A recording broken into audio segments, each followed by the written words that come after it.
Welcome all. So in this video we will talk about average and instantaneous velocity. ये concept आगे चल के और ज़्यादा डीप में आप पढ़ेंगे. अभी मैं सिर्फ इसकी आइडिया देकर रखना चाहता हूँ because this is the situation we most frequently encounter real world में. So average versus instantaneous velocity. Suppose एक पर्सन है जो बाइक लेकर निकल पड़ा है, वो ए से शुरू कर रहा है, तो ए के पोजीशन को मैं 0 पोजीशन बोल देता हूँ. ठीक है. अब वो एक ही स्ट्रेट लाइन में बाइक चलाते हुए जा रहा है, लेकिन दिस आर दी सिचुएशन. हमने कुछ ऑब्जर्व किया. 4 सेकंड के बाद वो इनिशियल पोजीशन से 2 मीटर आगे बढ़ चुका था. 8 सेकंड के बाद वो इनिशियल पोजीशन से 5 मीटर पर था. 12 सेकंड के बाद वो इनिशियल पोजीशन से 10 मीटर पर था और 16 सेकंड के बाद वो 12 मीटर पर था. अब हम लोग इसी जगह पर अलग अलग सिचुएशंस के वेलोसिटीज निकालेंगे.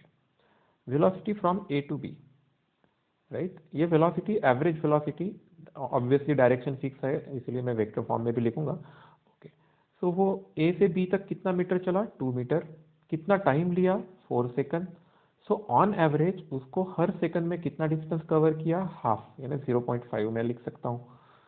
सो 0.5 मीटर पर सेकंड कवर किया उसने. कब? ए से बी तक. फिर अगर मैं वेलोसिटी निकालना चाहता हूं, सपोज बी से डी तक. अब मैंने वेलोसिटी फ्रॉम बी से डी तक अगर निकाली तो बी से डी तक यानी वो 3 मीटर चला. टाइम कितना लिया? फिर से 4 सेकंड लिया. अब अगर हम लोग इसका वैल्यू निकालते हैं तो इट इज 0.75 मीटर पर सेकंड. इतने स्पीड से वो जा रहा है. करेक्ट. अब अगर हम आगे चल के वैसे ही कैलकुलेशंस करते जाए तो you can do the calculations, right. अब अगर मैं ऐसा बोलूं कि ई से एफ तक, यानी ओके, फिर डी से ई तक निकाल लेते हैं. So velocity from D to ई.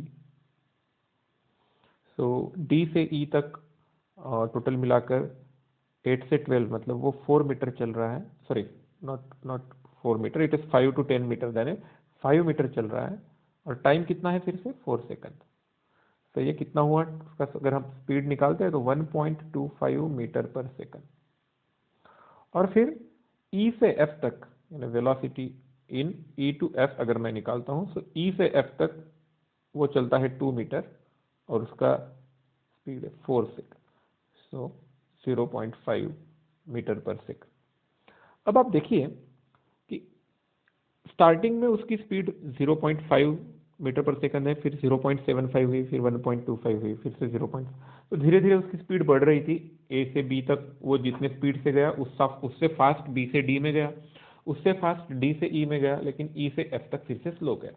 यही तो सिचुएशन होती है जब हम रियल लाइफ में कहीं पर गाड़ी से जा रहे हैं सपोज, या फिर कहीं कोई मोशन कर रहे हैं, तो obviously depending on various situations हमारी स्पीड कम ज़्यादा होते रहती है. हमारी वेलोसिटी बोलेंगे हम डायरेक्शन के साथ अगर बात कर रहे हैं. तो अब अगर यहाँ पर ये चेंजिंग है, तो इस वक्त पर अगर मुझे एवरेज वेलोसिटी निकालने के लिए बोला जाए, तो मैं पहले 4 सेकंड का निकाल रहा हूँ, बाद में के 4 सेकंड का निकाल रहा हूँ. इसके हिसाब से उसकी वैल्यू चेंज हो रही है. अब अगर मैं velocity from suppose A to E, A से ई तक का एवरेज अगर निकालना चाहता हूँ, ए से ई तक टोटल 10 मीटर डिस्टेंस हुआ और उसको चलने के लिए 12 सेकंड्स लगे, राइट. सो इट इज 5/6 हम लोग बोल सकते हैं मीटर पर सेकंड. ये भी एक अलग वैल्यू आई. अब इसमें मैं जो भी वैल्यूज निकाल रहा हूँ वो अलग अलग वैल्यूज हम लोगों ने निकाले. ए से ई तक का छोड़ा, लेकिन अब यहाँ पर एक बात ऐसे कर सकते हैं कि ए से बी तक का एवरेज निकाला, बी से डी तक का एवरेज निकाला. ए से बी तक की स्पीड क्या थी? तो 0.5 मीटर पर सेकंड थी. फिर बी से डी तक क्या थी? 0.75 मीटर पर. इसका मतलब ऐसा हुआ क्या कि ये बाइकर ए से बी तक जाने तक उसने 0.5 मीटर पर सेकंड से ही चलाते गया होगा, या फिर कम ज्यादा किया होगा लेकिन एवरेज में 0.5 आया. यस, एवरेज में 0.5 आया. अब बात ऐसी है कि सपोज हम लोग सिर्फ ए से बी तक की बात करेंगे, ठीक है. तो ए से बी तक की अगर हम लोगों ने बात किया तो टोटल मिलाकर वो 2 मीटर चला है.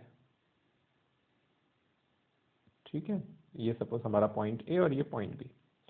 अब हो सकता है कि ये बीच में एक 1 मीटर वाला पॉइंट है, ये 0.5 मीटर वाला पॉइंट है. हो सकता है कि वो 1 सेकंड के बाद 0.5 मीटर पे था, राइट। 3 सेकंड के बाद 1 मीटर पे था और 4 सेकंड के बाद 2 मीटर पे था। क्या दिख रहा है, अगर मैं यहां का एवरेज निकालता हूं, यहां का एवरेज निकालता हूं और यहां का एवरेज निकालता हूं, ये 3 पोर्शन में, तो ये इसके वैल्यू 0.5 आएंगे क्या? नहीं। लेकिन आप टोटल निकालेंगे तो 0.5 आएगा। इसका मीनिंग क्या हुआ? इसका मीनिंग ये हुआ कि अगर मैं और शॉर्टर रीजन में निकालता हूं तो मैं शॉर्टर टाइम का भी एवरेज निकाल सकता हूं। तो जैसे अब सपोज मैं यहां पर इस पॉइंट को, ठीक है, ओके, सो ओके, ये पॉइंट ए हो गया, इस पॉइंट को मैं B1 बोल देता हूं।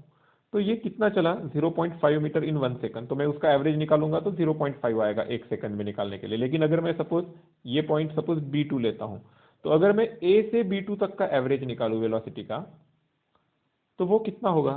टोटल मिलाकर कितना है? 3 सेकंड्स। और कितना मीटर चला? 1 मीटर। सो 1 मीटर अपॉन 3 सेकंड्स कितना आया? 0.33 मीटर पर सेकंड। तो इस हिसाब से अगर हम अलग अलग टाइम के एवरेज निकाले वेलोसिटीज के, तो वो अलग अलग आएंगे। ऑब्वियसली हम लोग इनिशियल से फाइनल तक निकाल सकते हैं। लेकिन अगर मुझे किसी ने एक क्वेश्चन पूछा कि एग्जैक्टली किसी एक लोकेशन पर गाड़ी की स्पीड कितनी थी, यानी जैसे हमारा स्पीडोमीटर दिखाता है, हमारे गाड़ी का जो मीटर है वो स्पीड दिखाता है, वो स्पीड कौन सा होता है? वो एवरेज होता है क्या उस वक्त का होता है? उस वक्त का होता है। तो अगर मुझे एवरेज वेलोसिटी निकालनी है, जो हम लोग अभी तक निकाल रहे थे, right, average velocity is nothing but distance upon time. ये फॉर्मूला आप याद रख लीजिए एवरेज के लिए, velocity is equal to distance upon time. लेकिन अगर हमें सपोज ये एक लोकेशन दिया मुझे और पूछा कि यहां पर वेलोसिटी कितना होगा, तो हम लोग क्या करते हैं कि सपोज यहां से आगे चल के डेल्टा टी इतने टाइम में अगर सपोज बाइक ने डेल्टा एस डिस्टेंस ट्रैवल किया, तो एवरेज वेलोसिटी क्या हो गई? Delta S upon delta T. ये एवरेज कितने टाइम का हो गया? डेल्टा टी टाइम का। लेकिन फिर मैथमेटिक्स में एक कंसेप्ट है, हम लोग लिख देते हैं limit delta T tends to 0। मतलब हम डेल्टा टी की वैल्यू जितनी स्मॉल हो सके उतनी लेते हैं, लेकिन 0 से ज्यादा। बड़ा इंटरेस्टिंग कंसेप्ट है। जितनी स्मॉल हो सके उतनी स्मॉल, लेकिन 0 से ज्यादा, यानी 0.0000 समथिंग जो कुछ भी।